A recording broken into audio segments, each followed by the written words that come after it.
Everything is a weapon to a human. The room was cold, sterile, and filled with the familiar hum of alien machinery.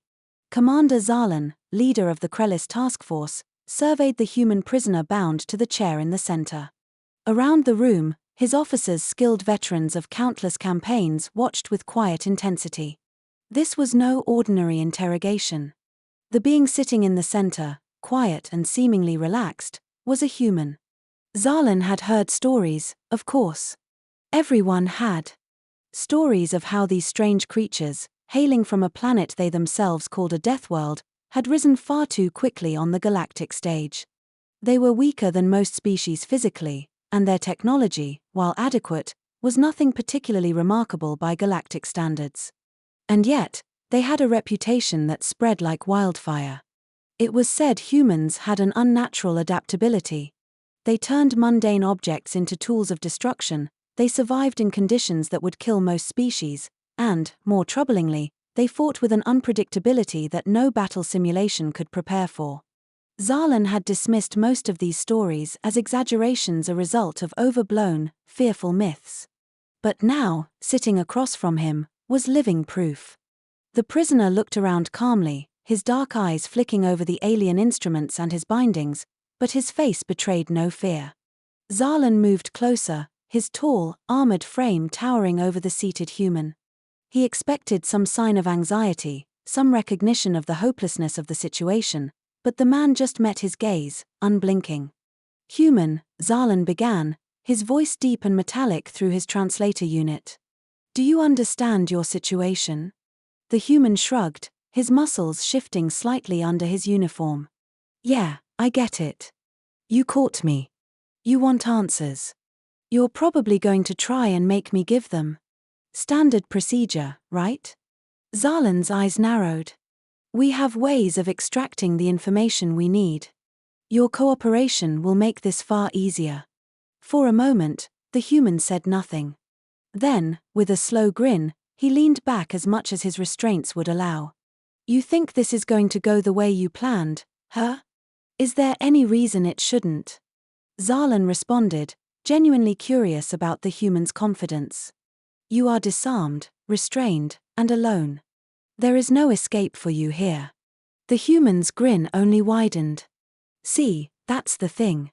You guys always think we're disarmed, but you don't really get it, do you?" Zalan straightened, confusion flickering through his mind.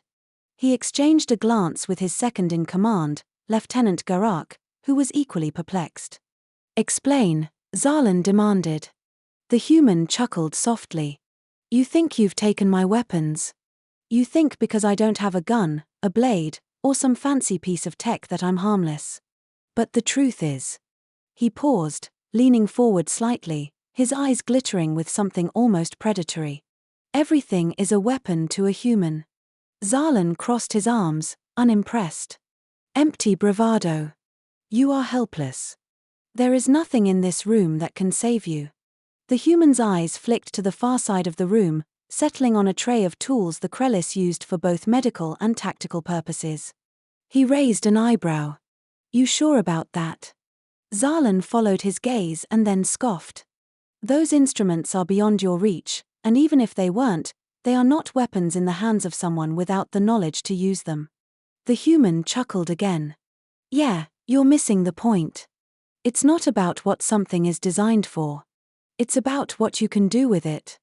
He shifted in his chair. "Take those restraints. Solid tech, but I've already figured out 3 ways to use them to break someone's neck. Or that chair you've got me in. With a little leverage, I could break the arm off and jab it into someone's throat." Zalan's eyes widened slightly, and he took an involuntary step back. He'd heard rumors, but to see such cold confidence in action. The human didn't stop. "That light fixture above us? Fragile material. Could shatter it and use the shards like glass knives. Or how about the wiring in the wall panel over there? Rip that out and I've got myself a garrote." Lieutenant Garak snarled. "Enough. You're restrained. Idle threats and fantasies will not save you." The human's gaze shifted to him, that unsettling grin still in place. "I don't need to be free to hurt you, Either. You're big, strong, sure, but your knees. Those joints don't look too flexible. One good twist, even restrained, and I could dislocate them. I can make a weapon out of anything. Hell, I could take you out with just a thumb if I needed to. The silence in the room thickened as Zalan and his officers processed the human's words. Zalan could see the shift in his team's stance. Where they had been confident, they were now tense, wary, as if the human's very presence was a threat, despite his restraints. Zalan cleared his throat, trying to regain control of the situation. You are bluffing. Maybe, the human said nonchalantly. Or maybe I'm just being honest. See, the problem you guys have is that you don't get us. You think in terms of rules, conventions, limitations. We don't. We adapt. We survive. That's what we've always done. A human in a corner is the most dangerous thing you can ever face. Zalan knew he should dismiss the human's words, should see them for what they likely were: psychological warfare meant to unsettle them. But something about the way he spoke, the unwavering calm, made Zalan second-guess himself. I have fought in countless wars, Zalan said, trying to assert dominance over the conversation. Your species is resourceful, but you are not invincible. We don't need to be invincible, the human replied. We just need to be dangerous enough that you hesitate. Because the moment you hesitate, we'll find a way. You ever hear about what happened to the Trallocs? Tough species, great fighters. But they weren't ready for us. One human, just one, managed to turn their entire combat grid into a bomb using nothing but their own equipment. That was the end of them.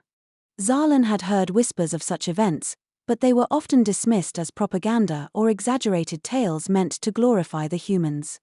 Still, the doubt crept in. Tell me, the human continued, his tone casual, if I wanted to, do you think I could convince you to shoot your own man? Zalan blinked.